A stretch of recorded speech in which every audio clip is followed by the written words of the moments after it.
Bien, este es el momento con nuestro comentarista Hugo Neira, que viene ahora dispuesto a hablar de fútbol. De fútbol sin que tenga que ver con la selección que juega hoy. Claro, pero no lo comentaremos, ¿no? Porque para eso hay otras personas que lo hacen. Pero ¿quién no quiere hablar de fútbol en nuestra sociedad y en otras sociedades? Dos cosas, Ernesto, con tu licencia. La primera, decir algo inmediato sobre un comentario. Y la segunda, decir algo sobre el fútbol desde el punto de vista del sociólogo. Pues es un objeto de estudio y de preocupación, como no, es un hecho construido, es un hecho social. Lo primero es que una reacción mía, como espectador, escuchando un programa que no recuerdo si fue en Canal N o en Canal 9, pero en el Perú, donde un hombre que le interesa por lo visto mucho el punto de vista de las empresas, tenía la hipótesis de que el fútbol se arreglaba si pasaba a ser una sociedad anónima los clubes. En los clubes.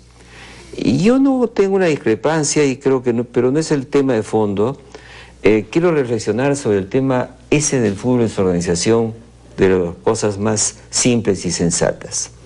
¿Qué es un club de fútbol?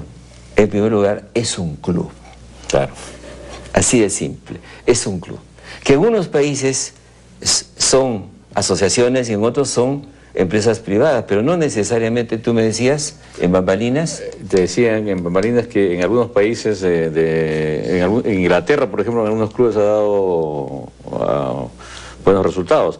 Pero los dos clubes más importantes de España, que son el Barcelona y el Real Madrid, son clubes, son sociedades, asociaciones. Asociaciones. Entonces, a eso quería recordar. Entonces, ¿qué es un club? Un club es una asociación.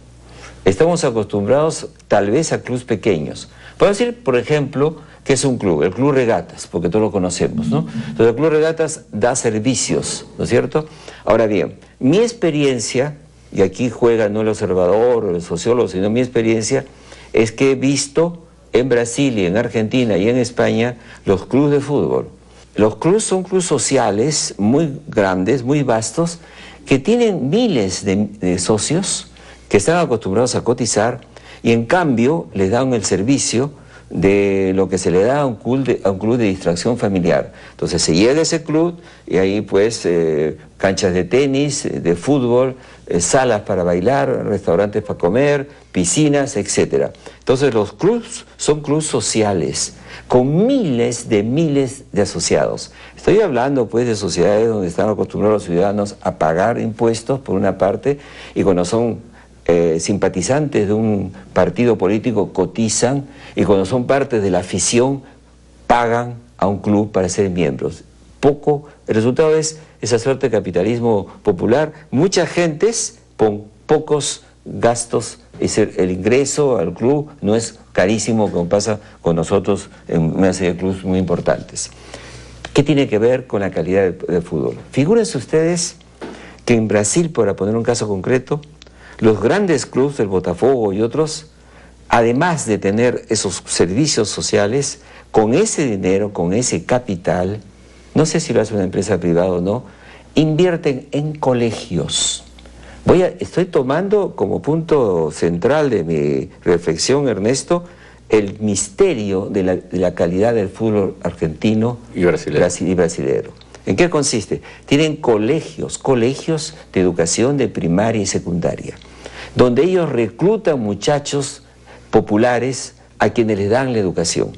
Esos muchachos siguen cursos normales de secundaria, por ejemplo, y los observan. Y si tienen calidad deportiva, los van seleccionando. Y los van ya formando de los 14 a los 18 años. Cuando terminan, tienen la opción de entrar a las escuelas de alta formación deportiva y también de seguimiento psicológico, económico, y le proponen a la familia que haga estudios a ese nivel. ¿Qué ocurre entonces? Que en principio un club brasileño tiene miles de muchachos en observación. En el segundo nivel recluta centenares de candidatos a ser estupendos jugadores. Y al final tiene 200 o 300 de primer nivel. ¿De dónde salen los Pelés? ¿De dónde salen los jugadores del pueblo? del pueblo brasileño seleccionado. El secreto del gran fútbol brasileño es que tiene redes de servicios y reclutan los mejores y lo hacen con un seguimiento. Así funcionan los clubes en Francia, en Inglaterra y en Italia. Entonces no es un problema de quién administre, sino cómo se vincula a la sociedad, cómo el club está integrado a la sociedad y que la sociedad asume que la afición también pues significa un compromiso económico y social. Eso es independiente de si es una sociedad anónima o si es un club. O una asociación. Depende cómo está enraizado en la sociedad, qué servicios da y qué mecanismos racionales e inteligentes les permite formar muchachos en una edad fundamental, que es la adolescencia. ¿Por qué el fútbol es un deporte tan masivo? Porque es un deporte universal. Sí, ese es el... Creo que es el único deporte realmente universal. Bueno, en efecto, ese es el tema, ese es un tema importante y esa es la segunda parte, y gracias Ernesto por formularla. Porque en efecto, nació en Inglaterra. En primer lugar, es un fenómeno, la cultura del fútbol es una innovación social reciente del siglo XIX y aparece en Inglaterra. El fútbol se expandió en Europa y luego fue asumido por otros países del mundo rápidamente, Argentina, Perú entre los primeros, la India, en otros lugares, por una serie de razones, porque en primer lugar pareciera que reúne ciertas condiciones del deporte moderno. El deporte moderno, los hombres siempre han hecho deporte, siempre han hecho enfrentamiento como una preparación al combate. El box y la lucha libre corresponde un poco a la tradición de los griegos de prepararse a la guerra. Pero hay dos diferencias con el deporte, con el sport tradicional, con los griegos y romanos, es que eso eran practicados por las clases altas, prácticamente. Eran los nobles que lo hacían. Y el deporte moderno es popular. Y la segunda cosa es que no se le prepara a nadie al combate. El deporte es en sí mismo un deporte. Un deporte, o sea, es pacífico, aunque tiene elementos de violencia. Segunda razón, es diverso, es variado. La idiosincrasia nacional ingresa. Hay un fútbol italiano, hay un fútbol español, hay un fútbol brasileño, y por encima de las escuelas. Y en tercer lugar, es un espectáculo de masas, ¿no?, de grandes estadios. Y es un ritual en donde intervienen una serie de elementos y tiene pues mitos. La mitología del deporte y del fútbol en particular es que aparecen personas que ocupan un lugar de heroicidad, que se convierten de la nada en personajes extraordinarios. Y entonces, ¿qué le ocurre a una sociedad que no tiene buen fútbol, pudiendo tenerlo, como el Perú? Dos preocupaciones. La primera, que hay algo que no sabemos hacer por autoorganizarnos. Algo falla para que no tengamos club grandes, anchos, en serios, que recluten. Y segundo, ¿qué le pasa a la afición cuando se queda frustrado? No logra soñar. Quiero decir que eso es muy grave. Para una persona que nos impidan soñar, que tengamos un problema psicológico, no podemos soñar, no digo dormir, sino en soñar, entonces nos volvemos locos, porque no podemos salir de la realidad cotidiana, no podemos establecer lo imaginario. Y una sociedad masiva como la que vivimos necesita el sueño de la victoria, el sueño del combate y el sueño del enfrentamiento no violento. Y entonces es muy frustrante. Ahora, el fútbol, por último, es una cosa tan importante que recibe la tecnología moderna, cambia el balón. Supongo que el balón que hemos jugado de niños no es el día de hoy. Tiene que ver con los trajes, las telas, tiene que ver ya con la publicidad, con el comercio. Y por último, son mutaciones de tipo social.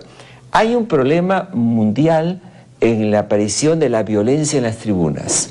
Y hay quienes sostienen, entre ellos Norbert Elias, en este libro sobre Sport y Civilización, que justamente la sublimación que se producía en el pasado con deportes violentos, y pasa con el box. ¿Te has fijado que no hay barras bravas en el box? Claro. ¿Y por qué no hay barras bravas en el box? Porque el box es ya violento. ¿Por qué hay barras bravas en el fútbol? Porque se ha ido a reglamentar de tal manera que el fútbol es un deporte muy elegante, muy refinado, los norteamericanos practican rugby y dicen que es un deporte de señoritas, pues está permitido, por ejemplo, en el rugby teclear. En el fútbol tecleas y te sacan te botan de fútbol, ¿no es cierto? Entonces, la regla vendría a ser, la supuesta regla, no inconsciente, cuanto más reglamentado y más pacífico y mayor está de manera mayor se está controlada la violencia, más la tribuna se siente frustrada. Y entonces, si el deporte en sí mismo no es violento, la violencia se traslada a la tribuna. Ya sabemos qué ocurre cuando se enfrentan las barras bravas. Gracias a Hugo, como siempre, y hoy día veremos una vez más el partido de fútbol. Vamos a una pausa y regresamos con una nueva secuencia del programa. Gracias, Hugo.